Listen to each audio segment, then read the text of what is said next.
ज़्यादा प्यार दुलार आशीर्वाद सपोर्ट दीजिएगा हमारी बहनों को। और हमारी बहनें बहुत मेहनत करती हैं आप सबका प्यार दुलार आशीर्वाद पाने के लिए। और आइए बहुत प्यार से अवधि नाच गीत चुटकुला नाच गीत सुनाते हैं, आप लोग सुनिएगा, अपना प्यार दुलार आशीर्वाद दीजिएगा।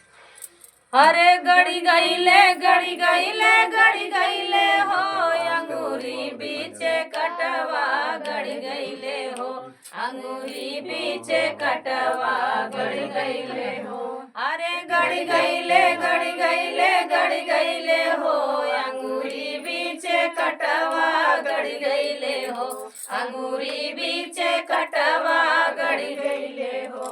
अंगूरी बेदन हम बागों में गईले अंगूरी बेदन हम बागों में गईले। अरे लड़ी गईले लड़ी गईले लड़ी गईले हो मलिया से नजरिया लड़ी गईले हो मलिया से नजरिया लड़ी गईले हो अंगूरी बीचे कटवा गड़ी गईले हो।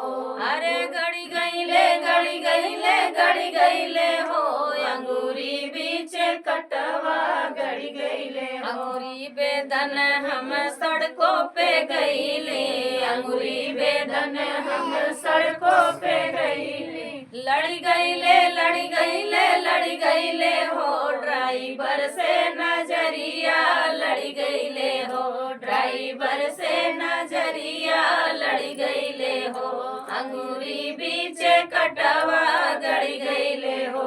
अरे गड़ी गईले गड़ी गईले गड़ी गईले हो अंगूरी बीचे कटवा गड़ी गईले हो अंगूरी बीचे कटवा गड़ी गईले हो। अंगूरी बेदन हम सजिया पे गईले अंगूरी बेदन हम सजिया पे गई। अरे लड़ी गईले लड़ी गईले लड़ी गईले हो देवरा से नजरिया लड़ी गईले हो देवरा से नजरिया लड़ी गईले हो अंगूरी बीचे कटवा गड़ी गईले हो अंगूरी बीचे कटवा गड़ी गईले हो।